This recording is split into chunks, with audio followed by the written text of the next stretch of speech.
Quiero agradecer en primer lugar a las integrantes de Caleide, Colectivo LGTBI de Avilés, de Transire, Colectivo Trans de Asturias, de Bisex, Colectivo LGTBI de Asturias, que saben muy bien de qué vamos a hablar hoy, a María Alvidares, a Leonor Suárez, académicas de la universidad que nos acompañan, a las integrantes del 8M Asturias que hoy participan, profesoras de la enseñanza pública, educadoras y profesionales de la sexología que están acompañándonos en esta intervención. Hoy tengo el inmenso honor de defender ante esta Cámara una ley que pone en nuestras manos, en las manos de todos y todas ustedes, una de las tareas más nobles de cuantas puede desempeñar un representante público: legislar para ampliar los derechos humanos, para terminar con una injusticia, para hacer más grande nuestra democracia. Presto mi voz para que se puedan oír las voces de un colectivo que lleva años luchando para romper el silencio, Lo que nos compete a todas las personas comprometidas con una visión plural y tolerante de la sociedad es convertir esa lucha para romper el silencio en leyes, en baluartes contra la intolerancia, en baluartes contra los discursos de odio. Hoy más que nunca es necesario, desde nuestro punto de vista, tomar partido por las causas justas, porque, como decía la poeta Adrienne Rich, en un mundo donde el lenguaje y el nombrar las cosas es poder, el silencio es opresión y violencia. Por desgracia, el colectivo trans sabe lo que es sufrir la violencia en todos sus grados, desde la que nace del desprecio cotidiano hasta la que se convierte en aparato del Estado, en estructura institucional. La discriminación de la población trans asturiana comienza ya en su etapa escolar, en los centros educativos, con situaciones de acoso e incomprensión que van a determinar su futuro. Los mayores casos de bullying en los colegios los sufren los niños y adolescentes LGTBI, lo que incide, como bien intuirán, en la elevada tasa de abandono escolar y posterior dificultades para encontrar trabajo. Como es sabido, esto también se traduce en depresión, ansiedad e incluso intentos de suicidio. Intentos de suicidio que desgraciadamente, en algunos casos han consumado en los últimos años en el conjunto del Estado. Y erradicarlo, nosotros creemos que requiere medidas legales para impulsar protocolos que protejan del acoso escolar a niños y niñas, formación adecuada para el profesorado e información veraz para el conjunto de la sociedad. Las dificultades que se atraviesa durante la etapa escolar y formativa favorecen, a su vez, una elevadísima tasa de paro, que puede alcanzar hasta el 85%. Discriminación que también se da en los procesos selectivos y en las entrevistas de trabajo. Especialmente en esos procedimientos que son cara a cara, se produce discriminación en el acceso derivado de la expresión de género. Una exclusión que requiere planes específicos de empleo, apoyo a las empresas y una labor de sensibilización social. Esas discriminaciones acompañan durante toda la vida, en la práctica deportiva, en el ocio, mayor riesgo de violencias, como el caso de Paloma hace unos meses, en las propias residencias para personas mayores, también allí hay casos de discriminación, en el acceso a la sanidad, acudiendo a una sanidad pública con prestaciones reducidas, alejada de su lugar de residencia, con horarios limitados, cuando se podría, desde nuestro punto de vista, atender las necesidades del médico de familia de referencia lo más cerca posible, o en el SESPA y no en Málaga, para aquellas operaciones que se estén realizando ya en Asturias, ¿no? En definitiva, estamos hablando de un colectivo que reclama simplemente los mismos derechos de los que disfrutamos la mayoría de las personas, los mismos, ni más ni menos. Ante ello, varios partidos hemos contribuido a la elaboración de esta ley, que se tramitó también durante la pasada legislatura, durante 3 años y medio, desde septiembre del año 2016, PSOE, Ciudadanos, Izquierda Unida y Podemos Asturias, trabajamos en una propuesta de SEGA en la elaboración de una ley trans que recogía, y que en este caso recoge, aportaciones durante el trámite de exposición pública del proyecto de ley de la pasada legislatura. Permítame recordar, sin embargo, que durante estos 1.200 días desde que comenzamos las reuniones para dar forma a esta ley, las personas trans han experimentado situaciones límite que ya podrían haberse resuelto. Han tenido que lidiar con una sanidad que a menudo, por desconocimiento, las discrimina y convierte su transición en un proceso agotador y doloroso. Durante esos más de 1.200 días ha habido acoso, falta de recurso, incluso intentos de suicidio. No se puede frivolizar, por tanto, con que esta ley se haya bloqueado, ni decir que simplemente ha sido un atasco parlamentario de 1.200 días, ¿no? Porque 1.200 días después seguíamos sin una fecha comprometida de registro de esta ley por los grupos parlamentarios. No es una broma, no es un problema político de una cuestión abstracta. Para muchas personas esta ley, sin exagerar, es cuestión de vida o muerte. Para todos nosotros debería de ser una cuestión de derechos humanos. Y por eso Podemos Asturias presenta hoy esta ley, que lleva 3 años bloqueada y que ha pasado muchísimos trámites, pero que nunca se había debatido en esta sesión plenaria. Para superar los bloqueos y para poner en manos del Parlamento Autonómico, no de nuestro grupo parlamentario, en manos del Parlamento Autonómico, la responsabilidad histórica para que se convierta en un mérito de todos los partidos, colectivos, personas que han contribuido a hacer de esta ley una realidad. Hoy es nuestra responsabilidad que Asturias tenga una ley a la altura de su ciudadanía, pero quizá deberíamos de preguntarnos por qué en otras comunidades autónomas fue posible mucho antes.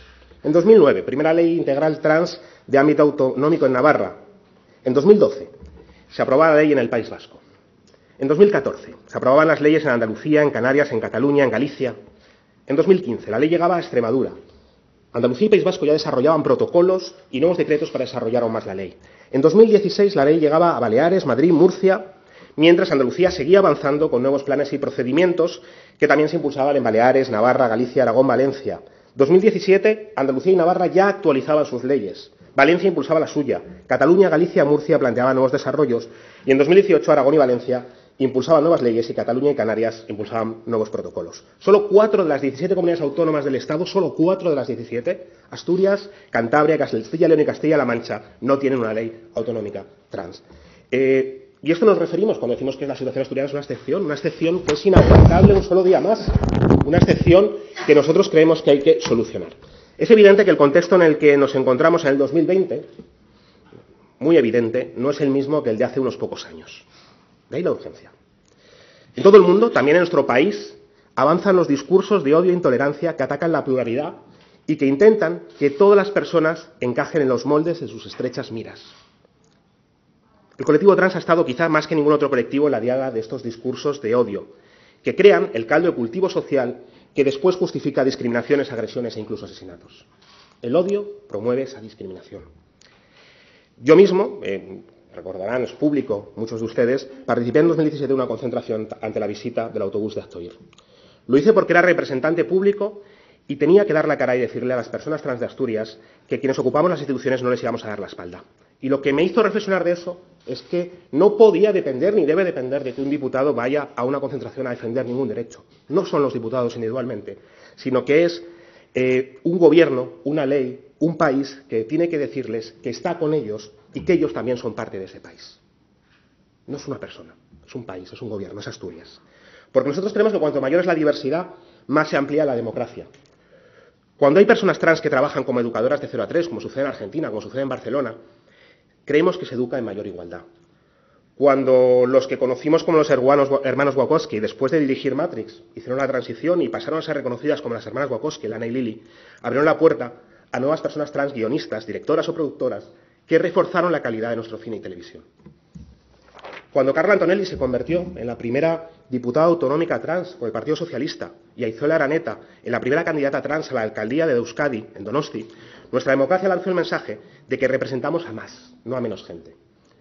Cuando Marina Sáenz llegó a ser la primera catedrática trans en el área de Derecho Mercantil en Valladolid, o Diego Marchante, profesor de la Universidad de Barcelona, se comenzaron a impulsar protocolos en este ámbito y nuestra propia Universidad de Oviedo ha liderado el impulso a nuevos protocolos y nuevas medidas para las personas trans. Cuando IBM despidió a Lynn Conway en 1968, tras descubrir que pretendía cambiarse de sexo, pocos podían imaginar que llegaría a ser la pionera de los microchips, que sería recibida en la Casa Blanca y que décadas después IBM tendría que resarcirse con un protocolo específico para las personas trans.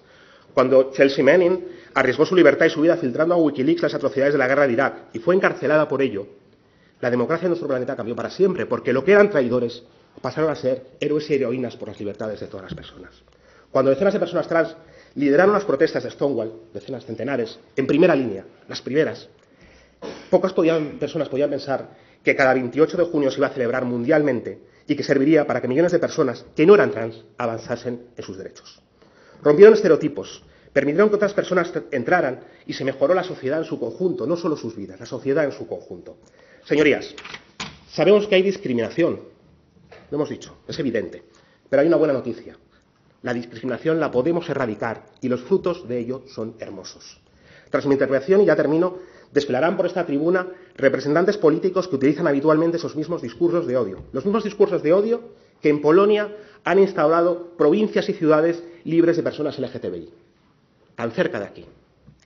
Los mismos discursos de odio que van a trazar hoy la línea en la Junta General entre dos grupos. En un lado, los que queremos que los derechos sean para todos y para todas, sin exclusión. En el otro, los que querrían terminar con la pluralidad y la diversidad de nuestra sociedad. Más adelante, hoy nos discutiremos y enfrentaremos por otras cuestiones, pero hoy podemos mandar un mensaje de fraternidad y tolerancia. La igualdad entre derechos entre hombres y mujeres se alcanzó con leyes de igualdad. La igualdad en el amor se alcanzó con leyes que permitían que el matrimonio fuera para todo el que ama. Hoy la igualdad de las personas trans se logrará con una ley que la asegure. Y de algo estoy seguro: cada vez que una persona consigue que se reconozcan sus derechos, cada vez que alguien deja de sufrir discriminación, el mundo se vuelve un lugar más solidario, un lugar más diverso, un lugar mejor. No desaprovechemos esta oportunidad. Viva la lucha de las personas trans.